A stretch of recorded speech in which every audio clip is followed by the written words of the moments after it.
का मानसून सत्र में स्वागत है। और जैसा आप जानते हैं कि हर सत्र से पहले हम जो है एक ऑल पार्टी मीटिंग भी करते हैं और मीडिया के जो हमारे साथी हैं उनसे भी रूबरू होते हैं। तो उसी सिलसिले में आज ऑल पार्टी मीटिंग भी थी और आपसे भी बातचीत हो रही।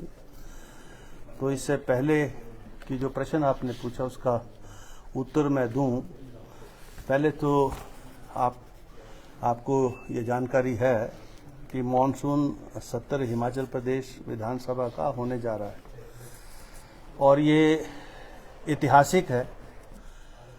आज तक के जितने सेशंस हुए उसमें सबसे बड़ा सेशन है, यानी इसमें 10 सिटिंग्स जो है मॉनसून सत्र में होनी जा रही हैं। हमारे पड़ोसी पंजाब है 2 सिटिंग्स कर रहे हैं, हरियाणा तो इलेक्शन में जा रहा है और नज़दीक के जितनी भी विधानसभाएं हैं आपने देखी होंगी मॉनसून सत्र हो लिए कई जगह होने वाले। यानी हम लोकतंत्र प्रजातंत्र में पूरी तरह से विश्वास रखते हैं और हम ये मानते हैं कि ये जो सदन है वो चुने हुए प्रतिनिधियों का स्थान है, लोकतंत्र प्रजातंत्र का मंदिर है और हिमाचल प्रदेश की जनता से जुड़े हुए सभी विषय जो हैं इस मान्य सदन के माध्यम से चर्चा में आए।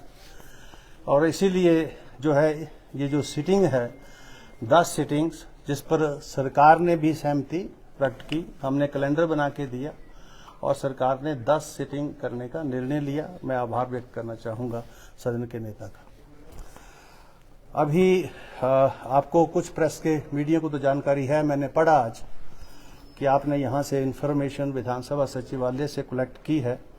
टोटल जो स्टार्ड और अनस्टार्ड क्वेश्चंस है हमारे पास 936 प्रश्न स्टार्ड और अनस्टार्ड हमारे पास पहुंच चुके हैं, जो लिस्ट भी होना शुरू हो गए, जो कल भी लिस्ट हो गए कुछ और ऐसे ऐसे, क्योंकि अब प्रश्न देने का समय समाप्त हो गया।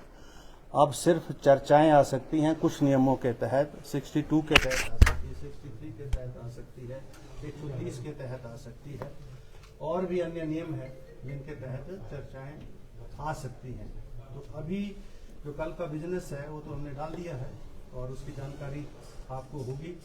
उसमें स्टार्ट है, उससे पहले ऑबिचुरी होगी, क्योंकि जब सत्र शुरू होता है और पिछले सत्र और इस सत्र के दौरान अन्य सदस्य इस सदन का सदस्य रहा हो और वो स्वर्गवास हुए हों तो इस सदन में शोकोद्गार होते हैं। तो कल 3 मान्य सदस्य जो हमारे इस मान्य सदन के सदस्य रहे हैं, स्वर्गीय श्री टेकचंद डोगरा जी, हमारे दौलत राम चौधरी जी और नारायण सिंह स्वामी जी, जो इस मान्य सदन के सदस्य रहे हैं, वो उनका निधन हुआ है, उसके शोकोद्गार होंगे। उसके बाद प्रश्नकाल होगा और उसके बाद 62 नियम के तहत चर्चाएं होंगी, फिर 63 में होंगी और उसके बाद इंट्रोडक्शन है बिल की एक की, और उसके बाद जो है 130 में जो भारी बरसात कुछ स्थानों पर हिमाचल प्रदेश में जो फ्लैश फ्लड्स की जो रिवायत शुरू हुई है उस सिलसिले में बहुत सारे प्रश्न सभी सामान्य सदस्यों ने दिए, नए और पुराने, और सभी ने गहरी चिंता प्रश्नों के माध्यम से और नियम 130 के तहत 62 के तहत व्यक्त की है, जिसको हमने लिस्ट किया है, जिसमें मान्य प्रतिपक्ष के नेता ने भी उसमें चिंता व्यक्त की है, श्री जयराम ठाकुर जी ने, उनके भी बहुत सारे सदस्यों ने।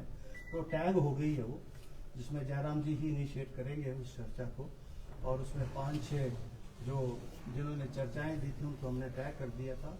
फिर मान्य सदन का अधिकार क्षेत्र है कि वो 1 घंटा 2 घंटे 3 घंटे 4 घंटे जब तक वो चर्चा करना चाहें उस विषय पर चर्चा हो सकेगी, वो अंदर का संस्था निर्णय है। आप जानते हैं कि आज ऑल पार्टी मीटिंग है, तो हमने सभी को ऑल पार्टी में अब कांग्रेस और भाजपा 2 ही राजनीतिक दल इस मान्य सदन के सदस्यों के रूप में है। निर्दलीय तो कोई है नहीं, तो क्योंकि 70 से 1 दिन का और छुट्टी भी थी आज, तो मैंने विशेष रूप से जो हमारे प्रतिपक्ष के नेता हैं आदरणीय श्री जयराम जी से, उनसे दूरभाष से हमारे सचिवालय ने मैंने बात की कि आपको कौन सी डेट सूट करती है, क्योंकि छुट्टी थी, हम 23 को भी रख सकते थे, 24 को भी रख सकते थे, 25 को भी रख सकते थे। तो उन्होंने कहा कि 26 ठीक रहेगा, क्योंकि उस दिन उनके विधायक दल की भी मीटिंग है। तो 26 12:30 बजे हमने ये मीटिंग फिक्स की थी। आज अभी मेरी दूरभाष से उनसे बात हुई है और वो आश्वस्त है, ऐसा मुझे बताया उन्होंने। तो शायद वो विधायक दल की मीटिंग में भी ना आ पाए, ऐसा उन्होंने कहा।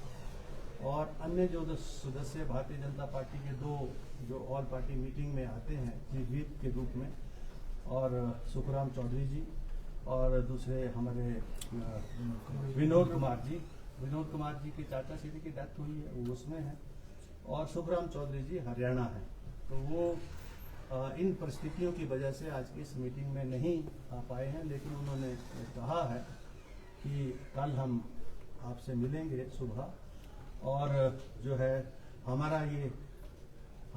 मेरा तो ये प्रयास रहेगा कि सदन में सभी का सहयोग प्राप्त हो। तो उन्होंने भी मुझे इशारा तो किया है, आश्वस्त भी किया है कि हमारा पूरा कॉपरेशन जो है सदन के संचालन में मिलेगा, और जो भी मान्य सदन कोई भी विषय लाएगा मैं खुले तौर पर उसको चर्चा में इस मान्य सदन में लाऊंगा। यही मैं कहना चाहता हूँ। धन्यवाद। Thank you. स्टार क्वेश्चन है 640 जिसमें ऑनलाइन 516 आए और ऑफलाइन 124 है, और अनस्टार्ड है 296, ऑनलाइन 248 और ऑफलाइन 48।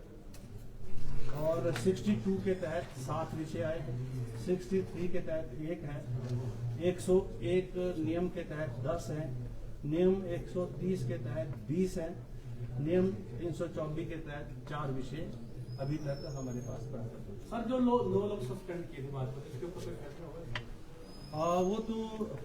वो जो उस वक्त सस्पेंड तो 15 हुए, 9 तो कोई ऐसे सस्पेंड नहीं हुए, लेकिन जो वो अंदर की कार्रवाई के मुतालिक जो सारी चीजें हैं वो अंदर ही विषय उठेंगे। अभी तो उस पर कोई ऐसी कोई कार्रवाई नहीं है, क्योंकि जो उस समय हुआ तो 15 थे।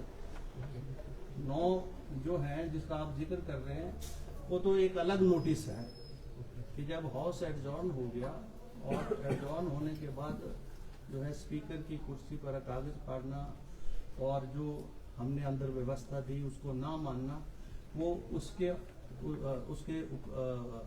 जो है वो उसके लिए है, the violation of the rules procedure with in the house. तो सारे विषय वो अंदर ही उठेंगे और अंदर ही उसके ऊपर निर्णय